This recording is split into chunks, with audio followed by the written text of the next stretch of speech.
Hey everyone, it's Ben Hansen. I'm a UAP researcher and TV host, and I want to tell you about Parapod Festival. So this is a really unique event. It's a film festival combined with speakers on Bigfoot, paranormal, UFOs.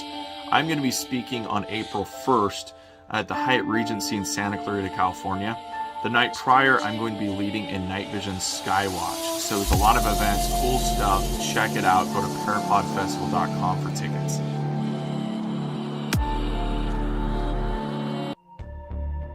This is Truth Be Told. That not only are there reptilians here, new evidence of UFO fleets. We were close to nuclear war. To help you transform so that you can live your highest truth. We're not being told just because we're not ready for it. Geostations of frequency, vibrational. I was a homicide detective with LAPD. UFOs increase. Visitations.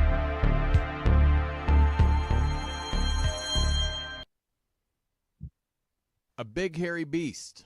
No, I'm not talking about my Aunt Bertha, but what I'm talking about is Bigfoot, Sasquatch, Yeti, the abominable snowman.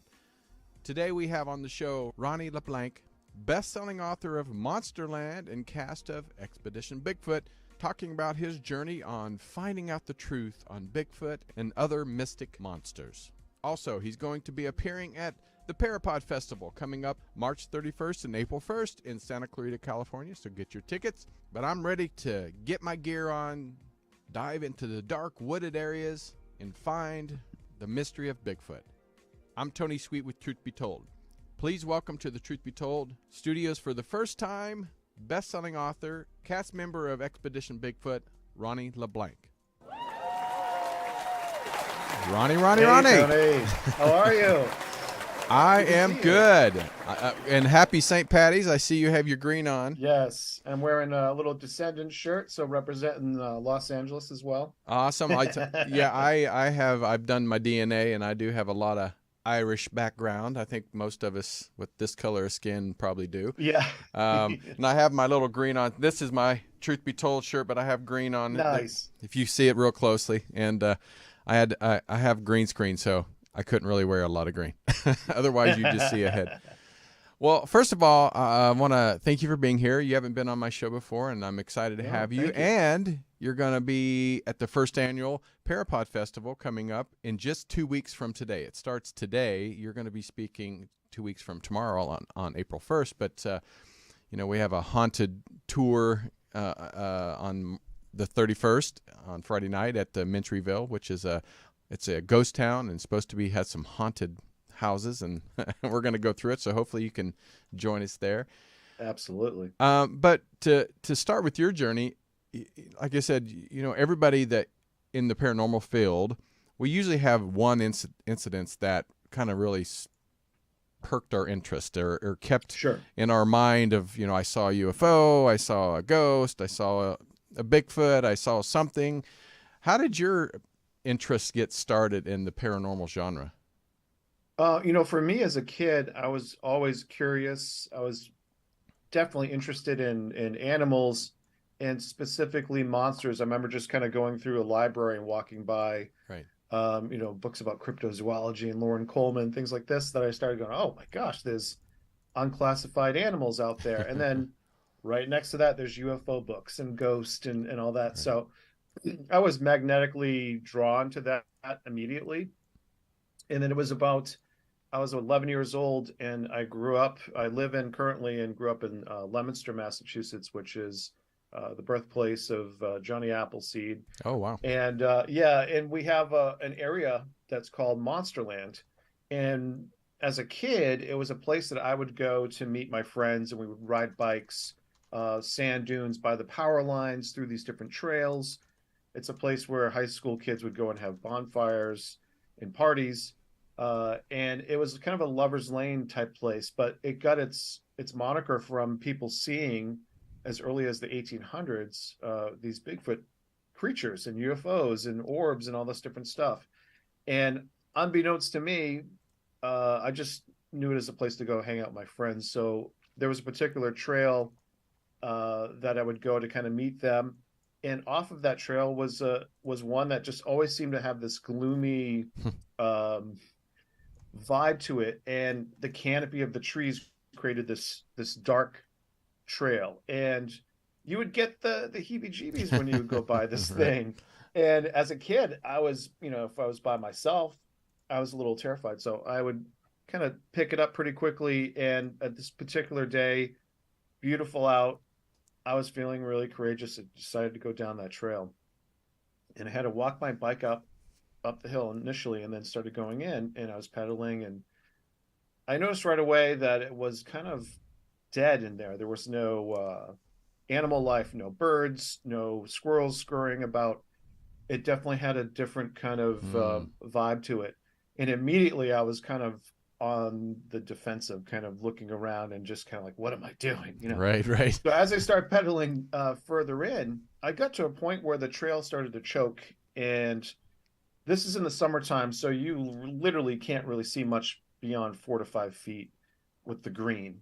So there could be something standing right next to you. You would not know it. And sure enough, I came to the spot where I just physically could not move anymore. Like something stopped me.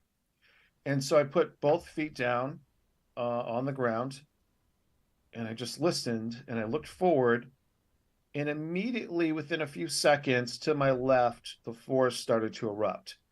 And so I'm holding the handlebars, and I'm looking, and I'm seeing brush and trees kind of moving. Oh my gosh. Through, right? And as a kid, I'm by myself. I'm expecting. That's I knew probably all pretty the scary. animals. Yeah, I'm like, oh my god, this is going to be a moose or something coming through, or hopefully not a bear.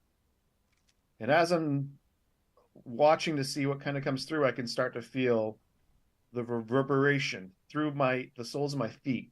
Wow. And it was boom, boom, boom. And so as I'm watching, on comes to the trail, nothing. And then all of a sudden to the other side, you see the trees and shrubs start moving. I'm like, what? Right. Immediately, I just took off. I was like, I am out of here. And I pedaled. I didn't go meet my friends, went right home. I didn't tell anybody about this. I didn't mention it to my parents. But my mind was scrambled in the sense where I was trying to grasp onto reality of what I had just experienced. Wow. And I did not think Bigfoot. I did not think that at all. Although I was, at that time, interested in the subject, I didn't think they were around here. Wow. I'm reading about Pacific Northwest. So as I kind of moved on with my reading about the subject, again, it just kind of stayed dormant in my subconscious. And it wasn't until June of 2010, a friend of mine, his brother, and this friend was a friend of my wife's growing up since they were kids, kindergarten, and our kids started going to school together. So we started talking, and I shared with him about living in California, and he asked me, what's one of the most amazing places you've been? And I said, the Redwood Forest. And that I mentioned about you could see something like a Sasquatch running through this. And he's like, wait, what? A Bigfoot? And he kind of lost his Right. mind, started laughing about it. But that story was really interesting. It became like synchronicity, because about a week or so later, his brother and his wife were out hiking, and they discover a set of 6 footprints that had a 6-foot stride between them in Monsterland. They felt like they were being watched. I ended up, he thought of me, and he's like, you got to talk to this kid. He's all into this stuff. And we go back, I cast one of those prints. We started talking, and then we started realizing, when I saw those prints, I couldn't believe it. The hair on the back of my neck went up. Started talking to different people, and their stories started coming out. And the more research I started doing and learning about cloaking and these different things that Sasquatch is reported to be able to do, that memory slammed my brain like, what? It came back like Right. surging. And I was like, oh my gosh, did I have that experience at a young age? And it started to explain a lot of these weird paranormal experiences I was having as well. I grew up in a Christian home, Pentecostal. So once that started too, it seemed to be amplified, where we were having kind of like poltergeist activity or seeing shadow people. Started having dreams of UFOs that were so vivid and realistic. I have them burned in my mind, so I know that some of those experiences weren't necessarily dreams. So all these things kind of slamming together, and I started to notice some correlations or connections to UFOs and Bigfoot and these orbs. I was going to ask that. Yeah.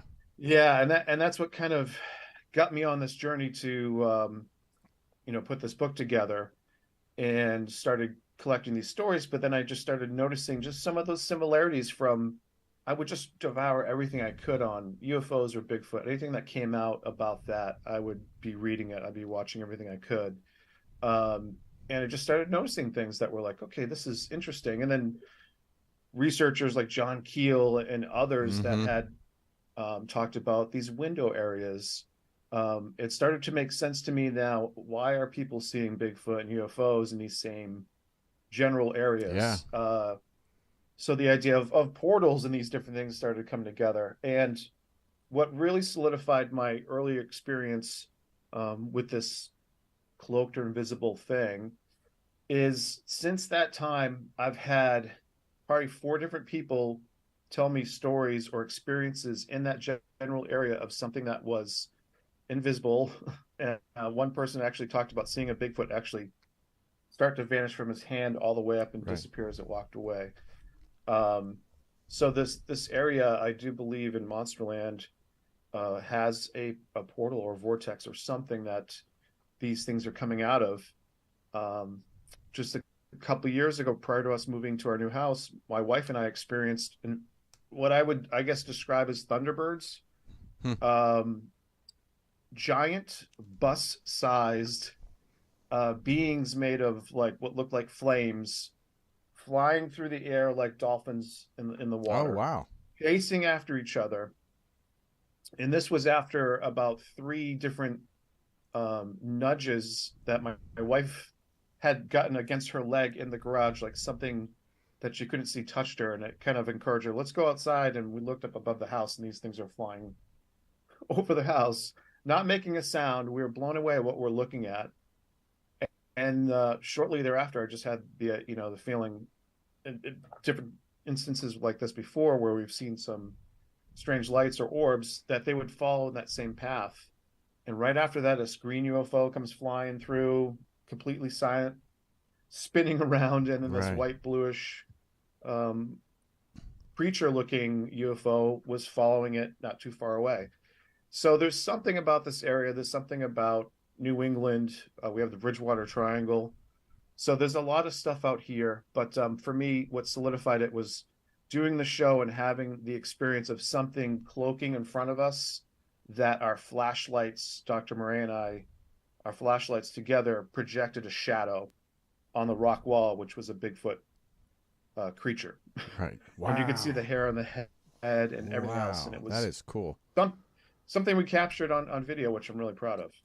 Well, I've always thought this too. I mean, maybe not when I was a kid, but mostly when I've gotten older and interviewed a lot of people in the UFO world and also the Bigfoot world, where even my sister, years ago, she was out in Kansas in the woods, and they said they saw a very large, upright, hairy whatever. They didn't know what it was.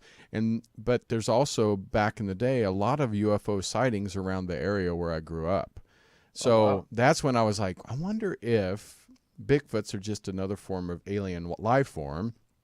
And because when you see a lot of, or hear a lot of Bigfoots in areas that don't have a lot of wooded area, like Kansas, we have woods, but we don't have, it's not miles, it's more strips of wooded area. So, I can understand the northeast or northwest and Massachusetts, because, there may be a lot of woods that go on for miles and miles and miles. But when these little strips in Texas and every other place that don't have a lot of wooded area that see Bigfoot, I'm like, maybe that's just another life form. And you always hear like the Greys, people, they mostly do the abductions, and they do the probing and the insertions of this. And I'm wondering what Bigfoot itself as an alien form, what is your thoughts on what is their mission when it comes to it reminds me of the Planet of the Apes. The orangutans were mostly the doctors and the researchers, and the gorillas were the military, and then the chimpanzees were more of the leaders. And so I was curious on your thoughts on what Bigfoots would be. There's been Kwani Lasparitis, who's written a couple different books, very controversial guy that written a book about called Psychic Sasquatch and the Sasquatch people, and all these different collected 200 300 different stories, right, and encounters, and what he surmised, and it makes sense to me why they are seen in some of these hot areas that might have a portal, is that they're maybe protecting some of these areas. I've heard and read about shamans experiencing Sasquatch in dream states and these other type of dimensions. So I do feel like they are, what a lot of Native Americans describe as the forest people, that they are there to kind of protect some of these places. And if they are, in my opinion, interdimensional, like a lot of tribes do believe that they come into our space and they can kind of pop in and out at will. And people say, why would they come here? And my joke is always like, well, maybe where they come from, their food sucks. right. So they're coming here, to pop in, because people have, seen them. They're physically leaving tracks. They're leaving, hair samples. We've gathered a lot of interesting pieces of evidence. So it's interesting how can something that can kind of be spiritual. I mean, we're spiritual and we're physical beings, and they could have almost like this reverse aspect of that, where they're mostly spiritual and become physical. But I think a lot of these answers lie within, quantum physics and a lot of these different areas of consciousness and reality itself that we're, I think, starting to get a big rip opening of understanding around these subjects. Do you think technology, the way, we have pretty much everything, these little phones can do so much that 50, 60 years ago would never even been believed. But do you believe technology will help us solve some of these mysteries, and are they making a difference? Because I know on Expedition Bigfoot and stuff, you guys bring some technology into it. What is your take on the technology part to solving some of these mysteries? I think it is a necessary key in this kind of search. Something I've been talking about, wanting to put together, and been talking to different people about it. But the idea of kind of creating a new type of database that's maybe powered by AI, that helps us to look for these connections that we're not necessarily looking for. So taking cosmic events from the past, taking oral history, all these different things, and plugging them in and seeing what we can get, making those cross connections between UFOs and Bigfoot and other these strange beings that seem to show up, like the Dover Demon from 1977 popped into Massachusetts paranormal history for about 25 hours, glowing orange eyes, orange skin, seen by about 3 different witnesses, and then gone, just disappeared, never to be seen again. So I think some of these, I think mysteries will be, defined or understood if we apply technology. And what we're seeing from just artificial intelligence, AI, just in the past 2 months, things like ChatGPT and things like this, it's really taking over. And it's been used for a while, but now it's starting to hit the mainstream. And I think amateur investigators or everyone can kind of contribute to this search. And that's what it's always fascinated about me about this subject, is anybody could be the one to discover Bigfoot or find something that could really hold the secrets to what we've been looking for. Well, a lot of what we're talking about today, I believe you're going to be talking about that April 1st at Parapod. Can you give the people a little kind of summary of what you're going to talk about at the Parapod Festival coming up soon in 2 weeks? Yeah, absolutely. So where I kind of come from in regards to Bigfoot research is, I do believe that there is something physical out there that people are seeing. I've experienced uh, multiple individuals working at these pod units, but there's some paranormal stuff that's going on around these beings, and there's some interesting encounters and stories from the past 100 so years that if you start looking at them together, you start to notice there's something else going on, that this may not just be a primate. So I'm trying to kind of showcase or present the idea that maybe there is some connection between UFOs, orbs, Bigfoot, and some of these power places. I love it. I love it. Yeah, that's like I said, I think it makes more sense for most people nowadays that we don't just believe it's just, a creature that has been around for tens of thousands of years, that live in the woods, and they nest, which is, I think I've heard about them finding a nest a couple times, but how they can just be such large creatures but yet disappear so quickly, which that would make more sense. Yeah, it's interesting, and we have found discovered nest up in the Olympic Peninsula area in Washington State. Yeah, and they're really peculiar, and they're in these areas that they almost seem like this Garden of Eden kind of place that's so difficult to get to, but once you're there, you can realize why something would want to settle down. Yeah, it's pretty wild. Some of the things that we've discovered in some of these different areas, and there's just so much area for something to hide. But a lot of these stories with the cloaking and for them to remain so elusive, I've always found it interesting. I'd ask the question at conferences and different events, people are like, well, where's the bones and the bodies and things like this? And well, if it is interdimensional, then maybe that's why we're not seeing that. They can kind of pop in and out. And most people are like, all right, that makes more sense to me than something like a undiscovered primate roaming through these forests, and we still haven't identified it yet. But we're discovering new species all the time, so nothing is improbable or impossible.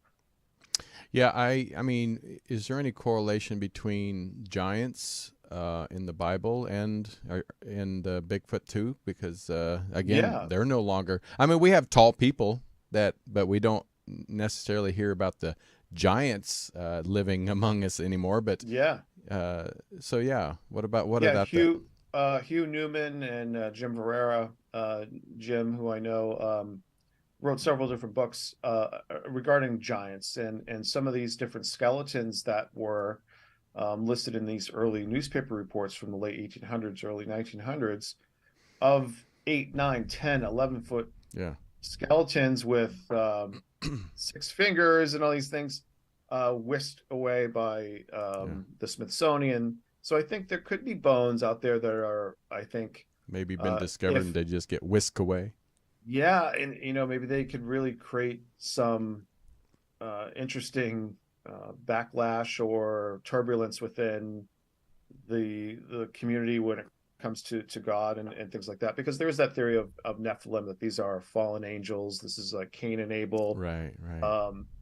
And I think you get that kind of belief in the Bible Belt type areas, but there's also some really interesting spiritual paranormal things that happen with them. So I think there's a little bit of truth in everything if we start taking these different pieces together. So it'll be interesting to see what happens in the next few years with research. I love it. And for everybody out there, if you want to get your tickets for the Parapod Festival, you can go to parapodfestival.com, and when you check out, please use the promo code Ronny10, RONNY 10, and you can get 10% off of any tickets that you purchase. VIP, you can get all access, and then of course you got to general admission.